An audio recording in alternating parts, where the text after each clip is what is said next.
got to have GAMI injectors, right?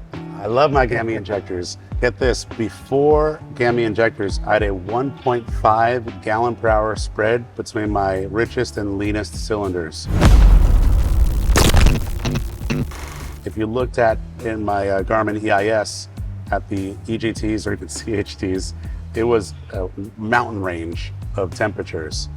After installing GAMI injectors, I'm down to a 0.1 gallon per hour spread between richest and leanest, which ends up translating to I can now fly lean a peak when I want that extra duration or extra savings. And I can, in general, without going lean a peak, fly a whole gallon an hour per less. It'd still be at 150 knots. I want to talk about GAMI injectors for a second and shout out to them, because if you don't have them, you should definitely look at them. It makes a big difference. What Liam just said is important, like, and especially for us, like in our Bonanza, we have a TC, turbocharged. So we'll get that thing up to 16, 17,000 feet on oxygen, or 14,000 feet a lot of times, and we fly by TIT. So we just get our TIT up to like 890, and we don't look at each cylinder as much.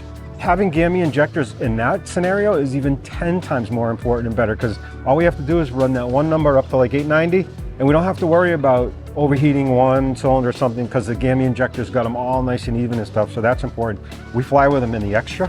We have them in the carbon cub, because we have the 3GX just like you do, the Garmin. Oh, yeah. So you can have it do the Lean Assist.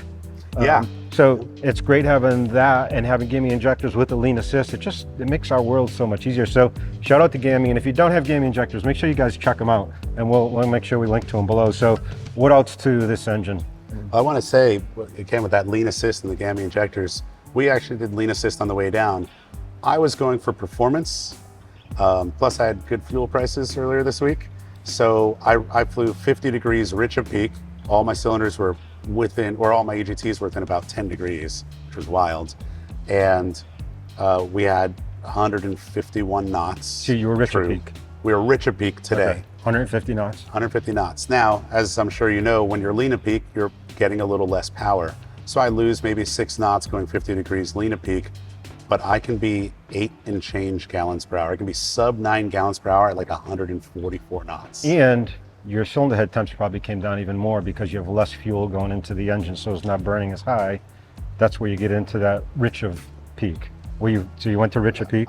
Yeah, today was rich, so my cylinder head temperatures were very much under control. So you saw them peak out, and then as you kept coming back, they came back down, right? Exactly. It's a whole big discussion. Someday we're going to get some engineers and really talk about that, but I was never a fan of lean of peak. That was not my thing. I'm an old school guy. I'm like, oh, why would I want to do that? But a lot of people don't realize that it's actually less fuel and better for the engine, because you end up getting cooler because there's less fuel burning in the engine. So, but again, GAMI injectors help us keep that even and make our lives a little easier. Else one would be really going off the chart as we're trying to get rich and then lean of peak, and then to get that one down, you're going way lean on the other one. So the GAMI injectors really help that. Has that been your experience? That's exactly my experience. Yeah. Okay, perfect.